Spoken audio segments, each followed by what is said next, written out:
guys, welcome to another episode of Elisa's Eats, and today I'm going to show you how to make a fresh tomato and capsicum salsa.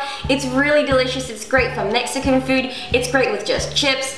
I'm not the biggest fan of raw tomato, but I like this because the tomato is tiny and it's fresh and yummy. This fresh salsa is also known as pico de gallo. So yeah, let's get started. These are the ingredients you're going to need.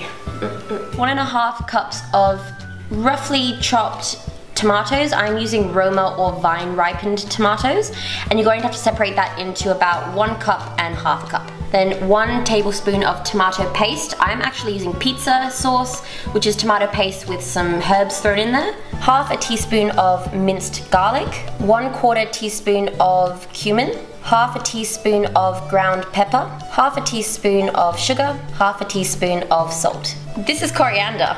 I'm not the biggest fan of coriander, but it's actually nice in this. So I'm actually gonna put only about 1 or 2 teaspoons, but if you like coriander, go ahead and put a full tablespoon in. Half a cup of chopped brown onion, 1/4 cup of chopped red capsicum, and then about 1 tablespoon of fresh lime juice. So I've just taken half a cup of my chopped tomatoes and my lime, and we're putting that aside because we're going to add that back later. And what we're going to do now is blend everything together. Now I've only got this baby one because my food processor's broken. And zhuzh it just for a couple of seconds. I'm going to have to do it in batches, so I'm probably going to do half of everything. Zhuzh, zhuzh, So if you are lucky enough to have a food processor, you can just put this all in at once. It's great. I have to do everything by halves. In you go, onion. Like that. A little bit of that. Bleb. Garlic.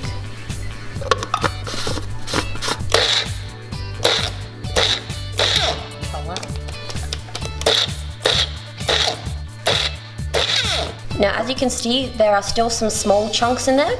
That's what you want. You don't want it to be like ridiculously soupy. You can still see there's some big bits of tomato, little bits. It's beautiful. You want it to be chunky. It's rustic. It's homemade. It's beautiful, darling. And now for me, this is round 2. I've got a food processor. You're 1 step ahead of me. Congratulations.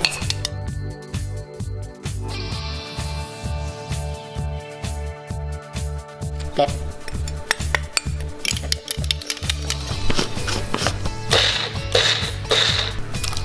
So this salsa here is quite fine and a little bit juicy, which is what we're after. We want to put the rest of our tomatoes in. This just gives it a bit more texture and a bit more chunkiness. So then we're just going to mix all of that together, and then we're going to squeeze our fresh lime on top, and then it's done! Magic! You might need to add more salt or pepper though.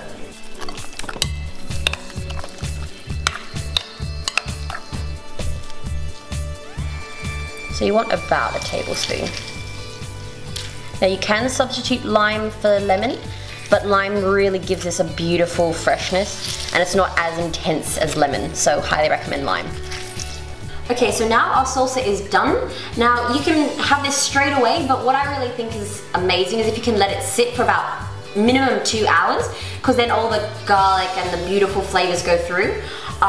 So yeah, you can even make this about 5 or 6 hours ahead. It can keep in the fridge for a few days. So we're actually probably going to use this in a few different recipes. This is a really base, fresh salsa. We'll probably do a cooked salsa another time. That's more restaurant style. But yeah, so Flavia and I are going to taste this. And I'm not the biggest fan of raw tomato, but I like the flavors in this. Like, I'm not going to have a huge chunk of tomato because that freaks me out. But you still got to make. Flavia, come here. Let's taste. Let's taste. No, let's eat. Let's eat. Let's eat. Let's taste. Yeah, on the same page as you. Neither of us really like raw tomato because gross. But we will taste it. It's actually pretty good, right? That's lovely. No, very nice. You get, I just got the lime. So it's like you get that fresh lime that just punches you in the face. See, and there's not enough, like there's not too much coriander in there that it's like, hello coriander. And you can taste that nice fresh garlic as well. Coriander is like an annoying neighbor.